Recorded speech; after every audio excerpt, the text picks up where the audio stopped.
बिस्मिल्लाहिर्रहमानिर्रहीम। इसमें मोहम्मद इरफान अफजल और आप देख रहे हैं यूनिवर्सल वीज़ा गाइडेंस। तो मैं लेकर आता हूँ आपके तमाम इमिग्रेशन मसाइल का हल।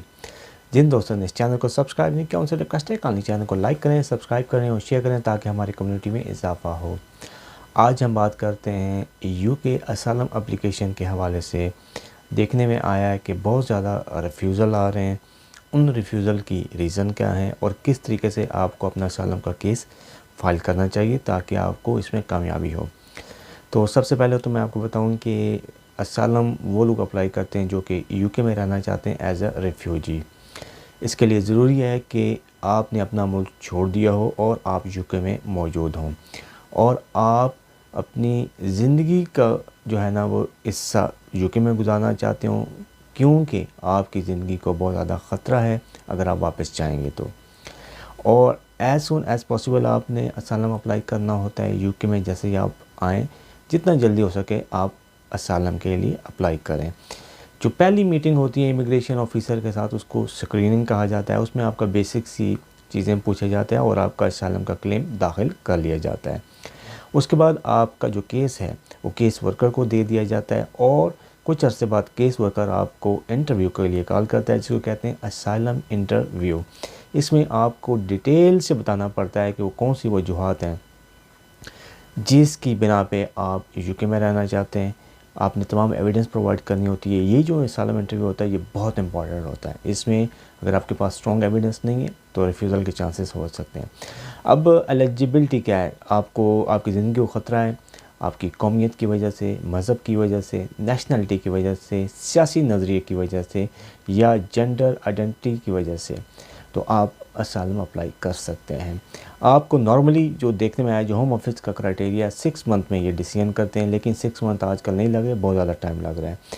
आपको 5 साल का वीज़ा मिल जाता है और इंडेफिनेट लीव टू रिमेन उसके बाद मिल जाती है।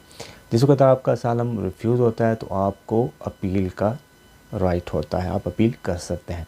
अब हम बात करते हैं रीज़न फॉर द रिफ्यूज़ल के, क्यों इतने ज़्यादा रिफ्यूज़ल हैं।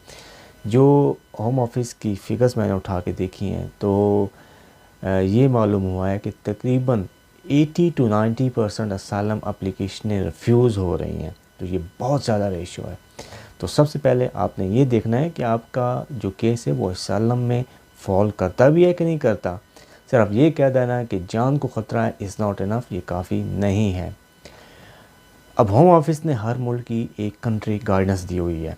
उस कंट्री गाइडेंस के अंदर होम ऑफिस ने बड़ा ब्रीफली एक्सप्लेन किया गया है कि कौन से क्लेम असाइलम के अंदर आते हैं और कौन से उसके अंदर नहीं आते हैं।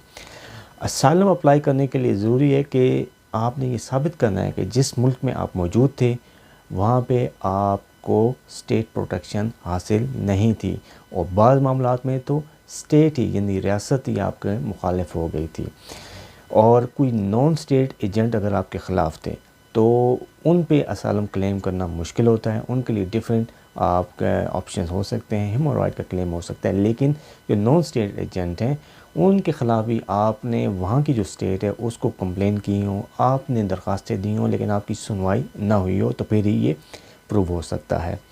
सिर्फ ये कहना काफ़ी नहीं है कि आपकी ज़िंदगी को ख़तरा है, आपके पास मजबूत एविडेंस होनी चाहिए। कुछ लोग असाइलम डालते हैं, यूके में ऑलरेडी रह रहे होते हैं किसी दूसरे वीज़े के ऊपर और सडनली से असाइलम का क्लेम डाल देते हैं क्योंकि उनके पास कोई और ऑप्शन नहीं होता। तो ये इस सूरत हाल में भी आपका केस कमज़ोर है। आपको साबित करने के लिए बहुत स्ट्रॉन्ग एविडेंस चाहिए होगी। अगर आप यूके में मौजूद हैं 3-4 साल से और आपका वीज़ा एक्सपायर हुआ तो फिर आपने असाइलम डाल दिया। अब इसमें आपने प्रॉपर बताना होगा कि क्यों आपने डाला है, वो कौन सी वजूहत हैं, आपकी लाइफ को क्यों ख़तरा है, बैक होम में क्या मामला आते हैं। आपने पुलिस की रिपोर्ट देनी है, डॉक्टर्स की एविडेंस हो सकती है अगर कोई लड़ाई झगड़े वाला केस हो। और इसके अलावा आपने जिन जिन इदारों को दरख्वास्तें दी हुई हैं, गवर्नमेंट के इदारों को, वो तमाम एविडेंस आपने देनी है। अगर कोई केस इस नौयत का है कि किसी न्यूज़पेपर में भी आया है तो उसकी कटंग आप लगा सकते हैं। इसके अलावा आपका कोई अगर कौमियत का मसला है तो उस इशू को भी आप बेस बना सकते हैं, लेकिन उसके लिए आपको अगेन साबित करना पड़ेगा कि इन पास में भी कुछ इस किस्म के मामलात हुए थे जिसकी वजह से आपकी ज़िंदगी को आप ख़तरा है। तो असालम की एप्लीकेशन फ़ाइल करने से पहले मैं आपको ये एडवाइस करूँगा कि किसी पढ़े लिखे बंदे के पास जाएँ, किसी वकील के पास जाएँ और उससे बैठ कर डिस्कस करें कि आपका केस असालम में बनता भी है कि नहीं बनता। उसके बाद ही आप एप्लीकेशन फ़ाइल करें, क्योंकि गवर्नमेंट बहुत सख्त हो चुकी है इस मामले में। तो आई होप आपको ये वीडियो पसंद आई होगी। अपना और अपने लोगों का बहुत ख्याल रखिए और मेरे इस चैनल का भी थैंक यू।